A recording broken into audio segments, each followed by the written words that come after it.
Pilu wanita pegawai rumah makan di Makassar diruda paksa dan direkam majikan supaya tak digaji.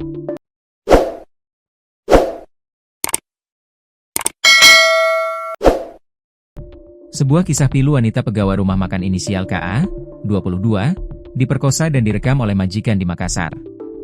Video itu dijadikan ancaman agar mau kerja selama 15 tahun tanpa bayaran. Mirisnya, pemerkosaan itu dilakukan suami istri majikannya. Majikannya melakukan pemerasan dengan kejam, yakni pria berinisial K memperkosa korban sambil direkam istrinya inisial A, sebagai bukti fitnah tuduhan perselingkuhan. Kabarnya K dipaksa bekerja 15 tahun tanpa bayaran jika tak ingin video asusila itu viral. Kini pasangan suami istri berinisial K dan A ditangkap polisi usai diduga melakukan aksi kekerasan hingga pemerkosaan.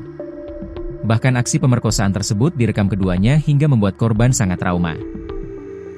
Kedua pelaku, yang merupakan pasangan suami istri sekaligus majikan korban, sudah ditangkap dan dilakukan penahanan, kata Kapolrestabes Makassar Kombes Pol Arya Perdana dikonfirmasi, Minggu, 4 Januari 2026. Arya menyampaikan, kedua pelaku masih menjalani pemeriksaan intensif oleh penyidik Unit Perlindungan Perempuan dan Anak, PPA, Satreskrim Polrestabes Makassar.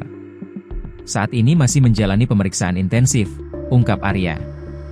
Kronologi. Sebelumnya, seorang wanita berinisial KA, 22, yang merupakan karyawan warung makan melapor ke polisi usai diduga jadi korban kekerasan dan pemerkosaan yang dilakukan majikannya sendiri.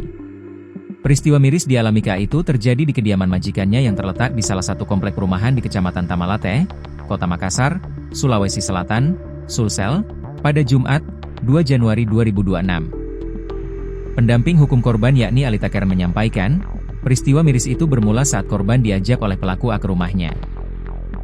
Sesampainya di sana, korban malah mendapatkan penyiksaan hingga dipaksa bersetubuh dengan K yang tidak lain merupakan suami A sendiri.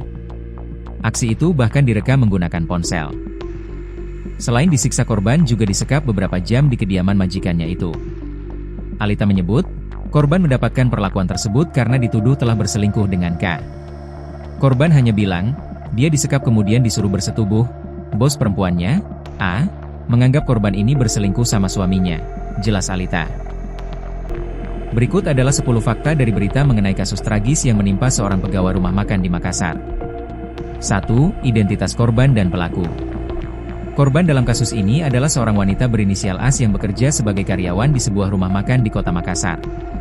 As merupakan pekerja yang merantau demi mencari nafkah, namun justru mengalami kejadian traumatis di tempat kerjanya. Sementara itu, pelaku adalah majikannya sendiri yang berinisial Ed. Sebagai pemilik usaha, Ed memiliki kuasa penuh atas korban, yang kemudian disalahgunakan untuk melakukan tindakan asusila dan eksploitasi. 2. Lokasi dan waktu kejadian. Peristiwa bejat ini terjadi di lingkungan rumah makan tempat korban bekerja yang berlokasi di wilayah Kota Makassar, Sulawesi Selatan. Lokasi yang seharusnya menjadi tempat aman untuk bekerja justru menjadi saksi bisu tindakan kriminal tersebut. Kejadian ini tidak hanya terjadi sekali, melainkan dilakukan dalam kurun waktu tertentu saat situasi sedang sepi atau memungkinkan bagi pelaku untuk melancarkan aksinya. Hal ini menunjukkan adanya pola pemanfaatan situasi oleh sang majikan. 3. Modus operandi ruda paksa. Pelaku Ed melancarkan aksi ruda paksanya dengan menggunakan ancaman dan tekanan terhadap korban. Memanfaatkan relasi kuasa sebagai bos, pelaku memaksa As untuk menuruti nafsu bejatnya di bawah tekanan yang membuat korban tak berdaya. Kondisi korban yang bergantung pada pekerjaan tersebut membuat posisi tawarnya sangat lemah. Pelaku memanfaatkan ketakutan korban akan kehilangan pekerjaan untuk terus melakukan tindakan asusila tersebut berulang kali. 4. Perekaman video secara ilegal. Salah satu fakta paling mengerikan dari kasus ini adalah tindakan pelaku yang sengaja merekam aksi ruda paksa tersebut menggunakan ponsel. Rekaman video ini dijadikan alat oleh pelaku untuk mengontrol korban secara psikologis. Tindakan perekaman ini dilakukan tanpa persetujuan korban dan bertujuan untuk menciptakan rasa takut yang luar biasa. Dengan adanya bukti video tersebut, korban merasa terjebak dan sulit untuk melarikan diri dari jeratan pelaku. 5. Motif ancaman video untuk menahan gaji. Pelaku menggunakan rekaman video tersebut sebagai alat pemerasan agar tidak perlu membayar upah atau gaji korban. Ed mengancam akan menyebarkan video asusila tersebut jika korban berani menagih haknya atau melaporkan kejadian itu. Motif ini menunjukkan sisi kejam pelaku yang tidak hanya merusak kehormatan korban, tetapi juga mengeksploitasi tenaga kerjanya secara gratis.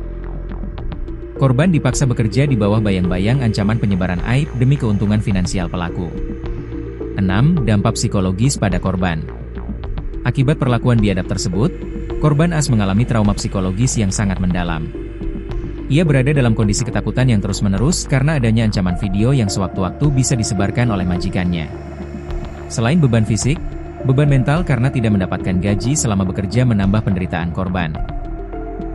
Kondisi inilah yang akhirnya memicu keberanian korban atau pihak terkait untuk membongkar kasus ini ke publik. 7. Pengungkapan kasus ke pihak berwajib.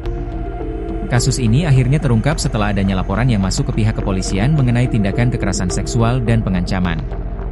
Polisi segera menindaklanjuti laporan tersebut mengingat bukti-bukti yang mengarah pada tindakan kriminal serius. Keterangan saksi dan keberanian korban untuk berbicara menjadi kunci utama dalam mengungkap praktik busuk yang dilakukan oleh pemilik rumah makan tersebut. Polisi kemudian melakukan penyelidikan mendalam untuk mengamankan barang bukti berupa ponsel pelaku. 8. Penangkapan pelaku oleh kepolisian. Pihak kepolisian dari Polrestabes Makassar bergerak cepat dan berhasil mengamankan pelaku Ed. Penangkapan ini dilakukan untuk mencegah pelaku melarikan diri atau menghilangkan barang bukti digital yang ada di tangannya. Saat ditangkap, pelaku tidak dapat mengelak setelah polisi menemukan bukti-bukti terkait tindakan asusila dan pengancaman tersebut. Ed kini harus mendekam di balik jeruji besi untuk mempertanggungjawabkan perbuatannya. 9. Barang bukti video digital. Ponsel milik pelaku menjadi barang bukti paling krusial dalam kasus ini karena berisi rekaman video saat pelaku melakukan ruda paksa terhadap korban. Bukti ini menguatkan dakwaan mengenai pelanggaran UU ITE sekaligus kekerasan seksual. Polisi memastikan bahwa konten ilegal tersebut diamankan agar tidak tersebar luas di media sosial. Penanganan barang bukti dilakukan dengan sangat hati-hati untuk melindungi privasi dan martabat korban yang sudah sangat dirugikan. 10. Ancaman hukuman berlapis.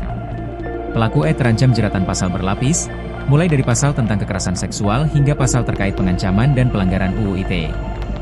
Tindakannya yang menyatukan ruda paksa dengan pemerasan gaji dianggap sebagai kejahatan yang sangat berat. Hukuman penjara belasan tahun kini menanti sang majikan sebagai konsekuensi atas tindakan tidak manusiawinya.